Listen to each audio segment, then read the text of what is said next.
Hey everyone! Today I wanted to talk about a subject that I've been wanting to talk about for a long time.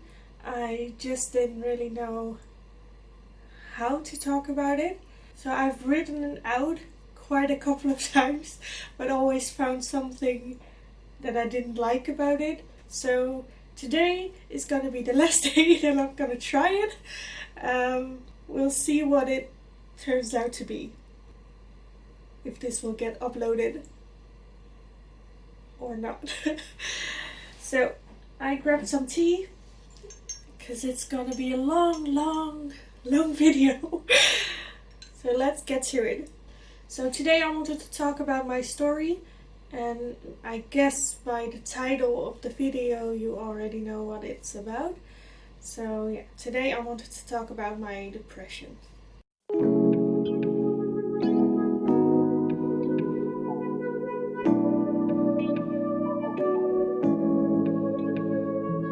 So before I start talking about my depression, I thought I'd talk a little bit about what happened beforehand. I don't want to get into detail that much because the things that happened beforehand isn't just my story. They involve other people and other people's feelings and thoughts about the situation. So I just want to keep it quick, tell what happened really broadly, and then move on to the actual depression. So I guess it all started when I was 15, when my brother got diagnosed with leukemia. At a young age like that was really big. I guess it's really big at any age, but being 15, being in the middle of exploring yourself, finding your own identity, it was something. And then at age 16, I became his donor. Right after I took my finals. After that, luckily he got better. And then at age 17, my dad decided to divorce my mother, and I didn't see him for quite some time. Then at age 19, I ended a long-term relationship and actually really jumped into the next one. And when I say jumped into the next one, I really mean I jumped into the next one, like within a couple of days. And I think this is where it really started.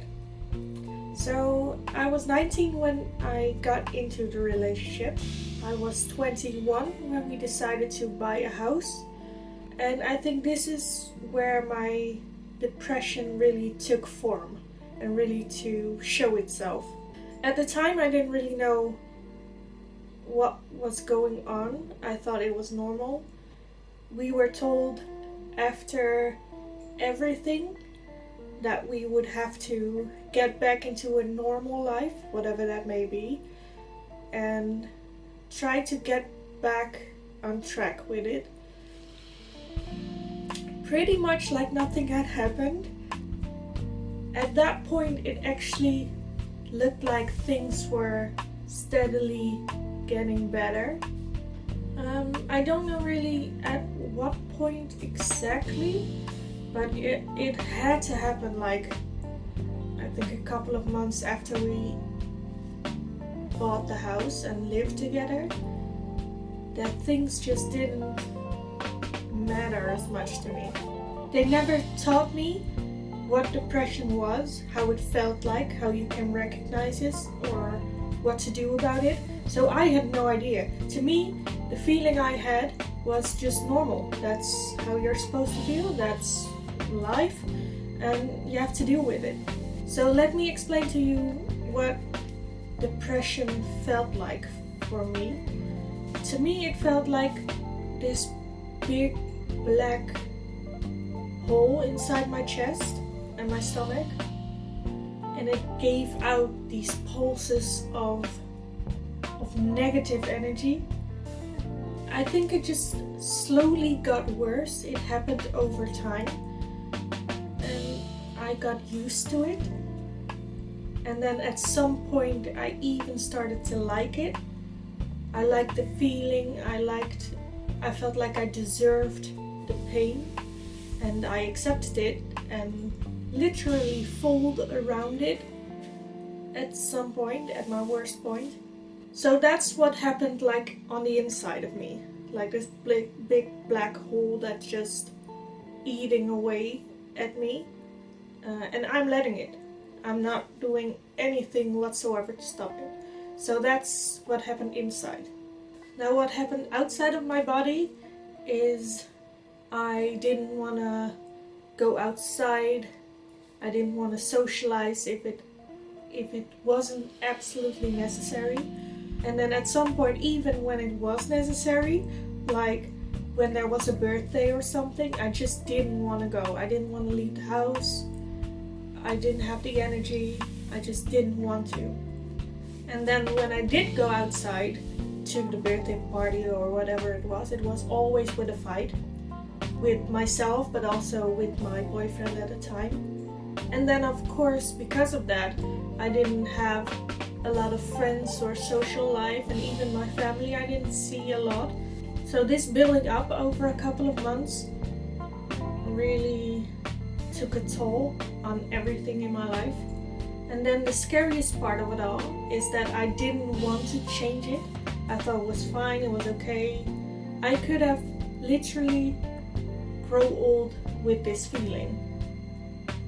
But then luckily for me, well, it's not really luckily, but like luckily it happened like that, because my depression also came with like some unnecessarily over emotional reactions to things.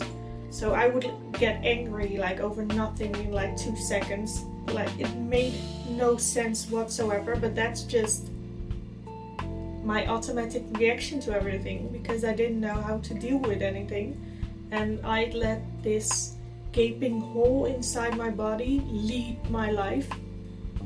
So I didn't really take responsibility for anything I said. So luckily, my depression exploded.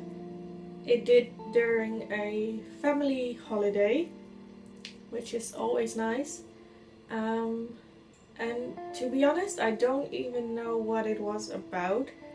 All I know is that like I got angry, and so angry that I left the group and went to my bed.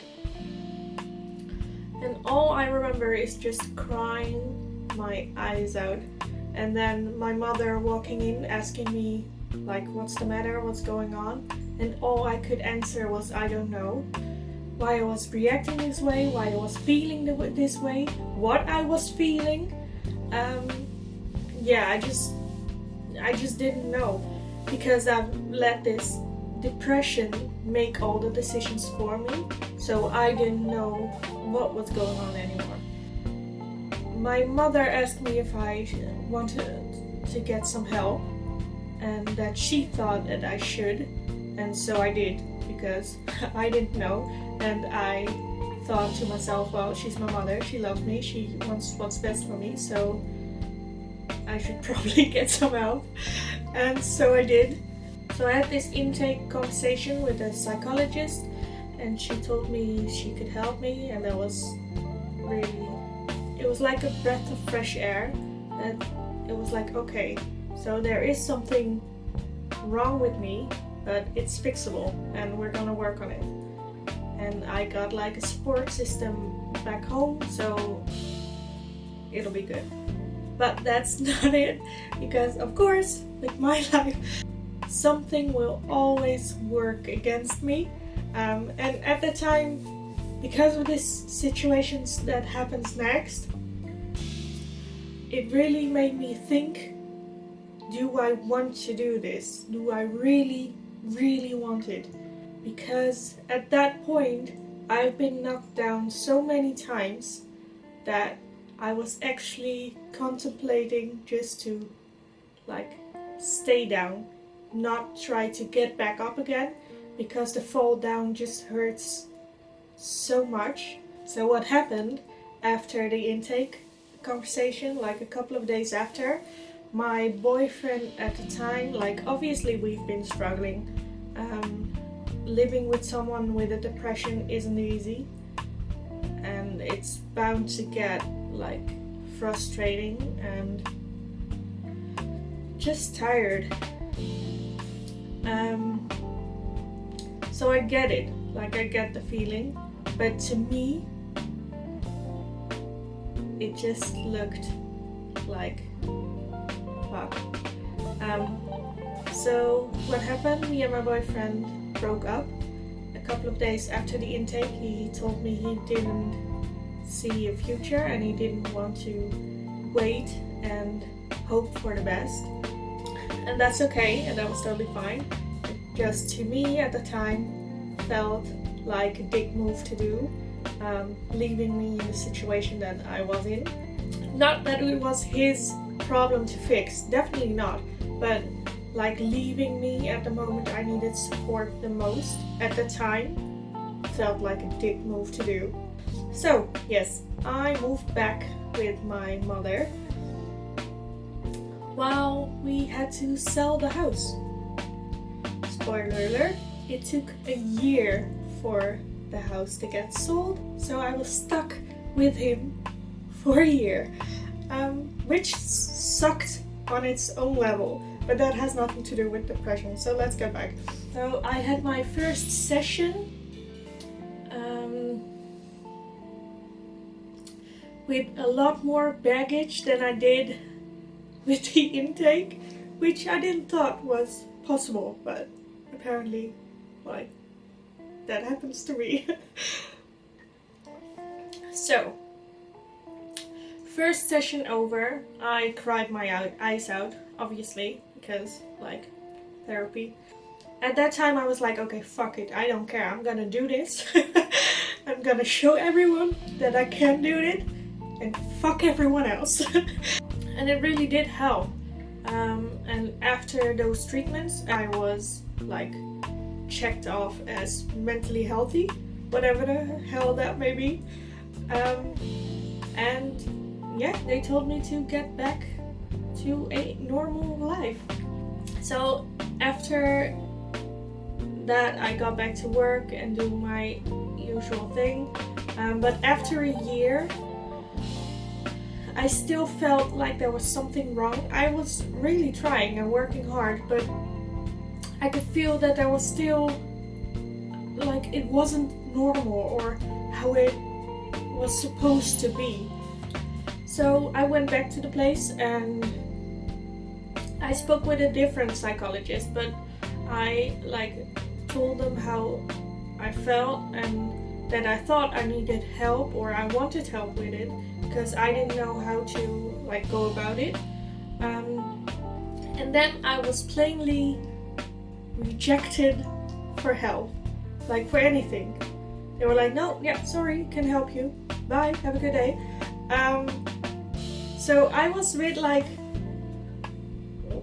well, I'm asking for help, why won't you give it to me or give me at least a direction I should look for or anything, but I didn't get anything.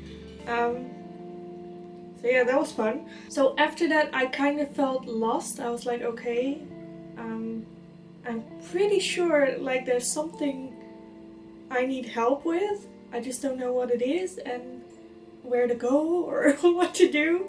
Just help, anyone? Yeah, so I went home after that. After they told me they couldn't help me, I was like, okay, okay, well, bye. And I went home and I walked around for a couple of months with the idea of well, they've learned for it. They told me they can help me, so does that mean I'm okay? This is normal?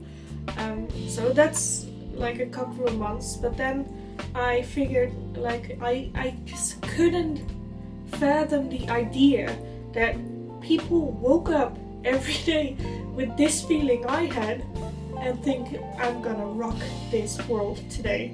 I just I didn't bought it. It's that doesn't happen. I tried, but I felt more miserable, and at the time I could feel like the depression wanting to grab a hold of me again. And that was scary because I was like, well, like the depression felt better than the way I was feeling as a normal person.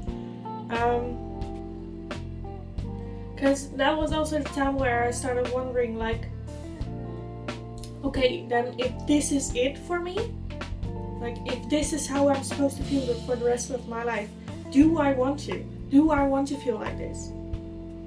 If this is it. A couple of months after the rejection, I was like, no, you're not crazy. Like, I know there's something wrong with me and I'm gonna fix it. And so I did something that people always tell you not to do, but it worked out for me.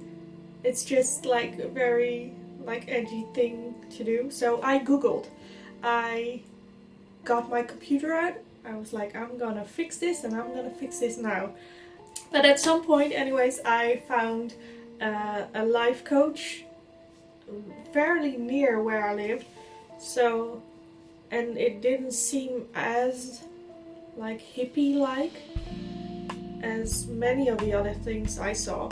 And everything she described on her website I could relate with, like how I felt.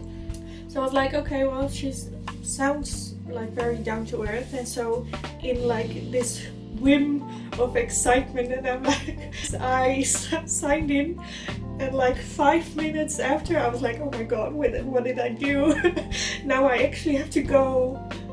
So I went to the intake, and it was like when I walked out of there, I felt like so relieved. It was like a confirmation of I'm not crazy, like there is something wrong with me, but also relief of like I can fix this. She tells me she can work with me on it to fix it, and so we did. So after 8 months, my last like exercise was to go and do it on my own for, I believe it was 6 months, where I had to make like short time goals, what I wanted to accomplish in those 6 months. And then after those 6 months I would go back to her, talk about it, how I felt, if I needed any extra help or support. And that was that.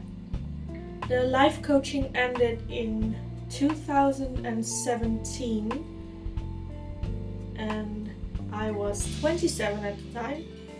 But after the life coaching, it wasn't like I know who I am, I know what I wanted to do, like any of it. I still didn't know. But what had changed was my look on it. So it took me 4 to 5 years to like get over it, get over the trauma, and then started working on it, on getting like to a base level. So that has been 3 years ago. Yes, I'm 30. Shocking, I know. But in the last 3 years, I was like sent out on my own, and the first year was horrible. It really was. I was like struggling big time, still finding my own identity of who I was and where I wanted to go and what I wanted to do. When I was preparing for this video, I like built like a timeline of what happened when, and I realized, oh my god, it's only been 3 years since I ended my life coaching sessions. Like in the past 2 to 3 years, I have learned so much about myself, like in rapid form. It felt like I have done more in those last 3 years than I have done in the previous 10. So I think it will stay with me forever, for the rest of my life. And that's okay. That's something I accepted. I learned that I am a freaking strong person, and I don't need anything or anyone for that matter to live my life and be happy. Like the people who meet me now, interesting to see people's reaction when I tell them like my story and what I've been through, and the number one reaction I get, like 99% of the time, is people tell me, oh, you're such a strong person. Like, I really need to disagree with them on that, because like at the time I wasn't. When I started the journey, I was nothing. I felt weak. I felt like I didn't matter. I felt like the dust in my room was like even better than me. And that even though I can tell this story in like 15 minutes, it took place in over 5 years for me to like be here today. Like I was 15 when everything happened. I'm 30 now. That's the half of my life.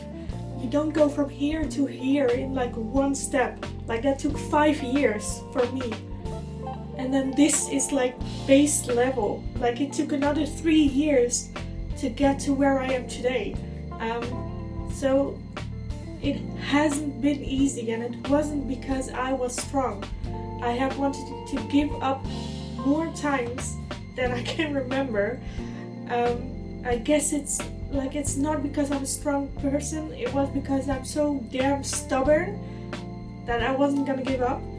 Like the thing I had in mind throughout this whole process of me being depressed and wanting to recover was literally every time I wanted to give up, I thought to myself, like, you have been through all this shit. Like all this shit. If I would give up now, that what I've been through would mean nothing. And I couldn't let that be. Like I've been through all this, and then this depression is what's gonna get me down? Oh, hell no. I wasn't gonna let that happen. Hell no. And that is more of me being stubborn than it is me being strong. Because I had to tell myself this like 100 times. Like every time I wanted to give up, which was like every week. So yeah, my stubbornness is my savior. If I can go through it of feeling absolutely worthless to the point where I can live with it and deal with it in a healthy way, if I can do that, then anyone can. So I think I've said enough. This video is gonna be horrible to edit. So I think I said everything I wanted to say and everything that I needed to say. Leave a comment down below, because I would love to hear from you and read your story. Also, don't forget to like and subscribe. And as always, I hope you guys have an awesome day and an awesome weekend, and I will see you guys in the next video. Bye!